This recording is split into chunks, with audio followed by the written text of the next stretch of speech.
Do y'all remember when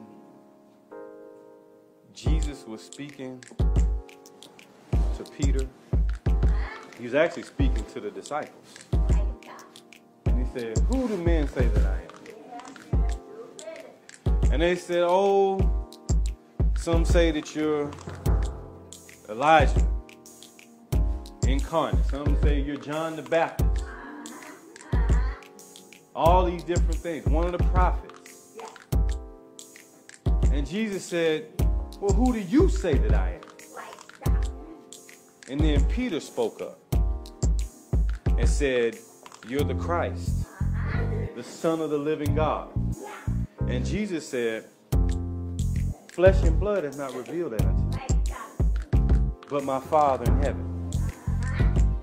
But the interesting thing about that is what Jesus was saying was the Spirit of my Father is who revealed that. The Spirit of my Father is who spoke that I'm the Christ and I'm the Messiah. But if you read 2 more verses, as he begins to tell the disciples of what he must do and what things he must suffer and that he must go to the cross, the same Peter that was being used by God to speak revelation of him being the Messiah said, "You will not go." And Jesus spoke to him and said, "Get thee behind me, Satan." The same person was talking. 2 different spirits were speaking. The first spirit that spoke was God's spirit. Jesus is the Christ, the Messiah, the Son of the Most High God.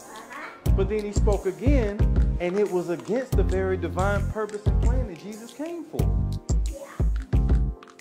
But Jesus was able to see which one was which and to respond based off of the spirit that was speaking. Now, he wasn't calling Peter Satan.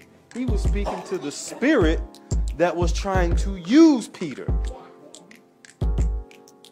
And that's what we have to do. We have to start paying attention to what spirit is using people. Stop getting mad at the people and start dealing with the spirit. We say it all the time, "Oh, our battle is not with flesh and blood." Okay, well then stop acting like it is. Stop getting mad at the person that you can see in flesh and blood and start dealing with the spirit that's behind it.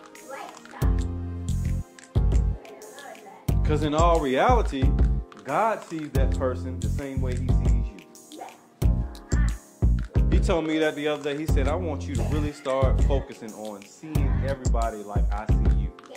It's amazing that we can receive God's grace for us and, well, God understands my heart, but then you don't give other people the understanding of, well, God understands their heart too then.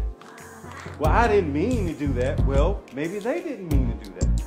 But you're holding other people to the criteria of what they do and what they show you. But you want to be identified by what your intent was. But that's not fair. That's not just. If you want to be given the opportunity and the benefit of, well, I know his heart.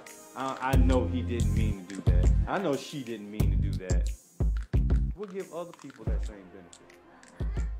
Give other people that same chance.